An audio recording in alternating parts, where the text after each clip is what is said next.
श्रीगणेशाय नमः। गणानां त्वा गणपतिं हवामहे कविं कवीनामुपवस्रवत्तमं ज्येष्ठराजं ब्रह्मणां ब्रह्मणस्पत आनशृण्वन्नोतिभिः सीदसादनम्।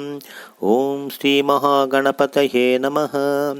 सरस्वती नमस्तुभ्यं वरदे कामरूपिणी विद्यारम्भं करिष्यामि सिद्धिर्भवतु मे सदा। प्रणो देवी सरस्वती वाजेभिर्वाजनीवती धीनामविद्र्यवतु। गुरुब्रह्मा गुरुर्विष्णु गुरुदेवो महेश्वरः गुरुसाक्षात् परब्रह्म तस्मै श्रीगुरवे नमः। ओम शांति शांति शांति। Namaskaram. Kaivalya Navaneetham, the series of invocational verses we are seeing in the past days, and today we are looking into the 6th verse of this series of invocational verse on the Kaivalya Navaneetham. Let me first recite the poem or the verse in Tamil and then go ahead with my explanation in English.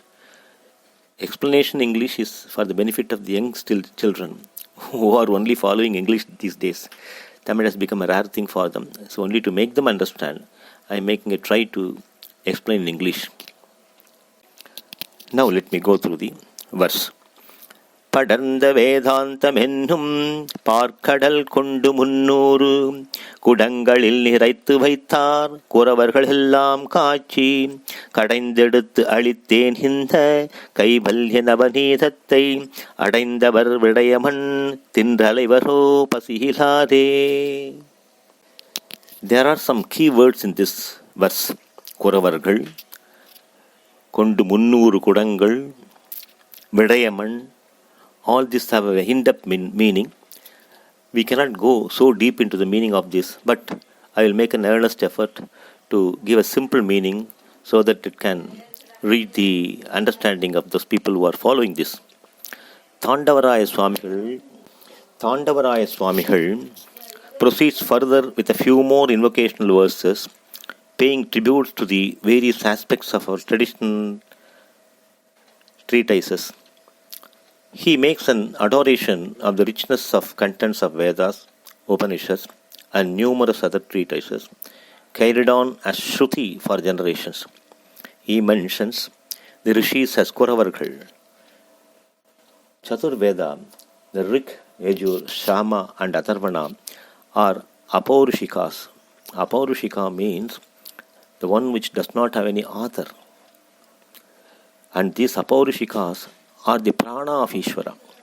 This apart, we have Upanishads containing the Atma Tattva that one needs to realize for complete liberation from samsara. The richness of these Vedas and Upanishads, and in addition Brahma Sutras and Bhagavad Gita, are unfathomable in its content. He makes this as a Pataranda Vedantam. Pataranda Vedantam is a very important key word in this verse. To go through all this and imbibing is a matter of an unimaginable load of a task on an ordinary, mundane person.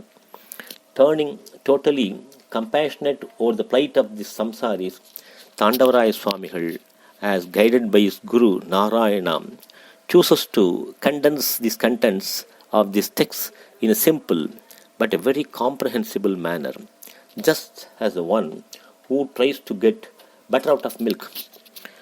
One needs to put the milk to different processes before he gets the butter out of it. It's a tedious process to get the butter. Finally, பார்க்கடல் முண்டு 300 குடங்களில் காய்ச்சி. So this is what is being meant in condensing and then turning it into butter. Mindful of these difficulties, Swamigal has taken a lot of efforts to leave behind this rare treatise called Kaivalya Navaneetham out of sheer compassion and a care on the commoners who are unable to come out of the quagmire of samsara, the birth and rebirth cycle. The புதைச்சேர்னு சொல்லுவா தமிழ்ல.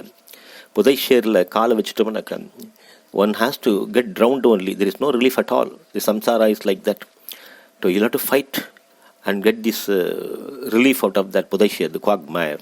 He also says, the one who bestows attention on the contents of the rare treatises would not prefer to lend their attention or ears to sensual and worldly pleasures, realizing that the fact, what is seen and enjoyed, are all impermanent, and the one permanent is a Brahman alone. He says, Vidayaman tindru alevaro. They practice to dwell ever in the protracted meditation upon Brahman alone, and never would make their attention to stray thoughts and thinkings. These are rare texts, and they are the tools that help the sadhakan to achieve the sadhanai made as a sadhyam. Sadhyam, sadhanai and sadhakan are triputis. So through this he is able to reach the liberation.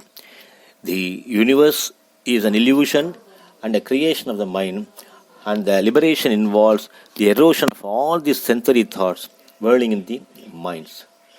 So this is the content of this verse, and let us see yet another verse tomorrow.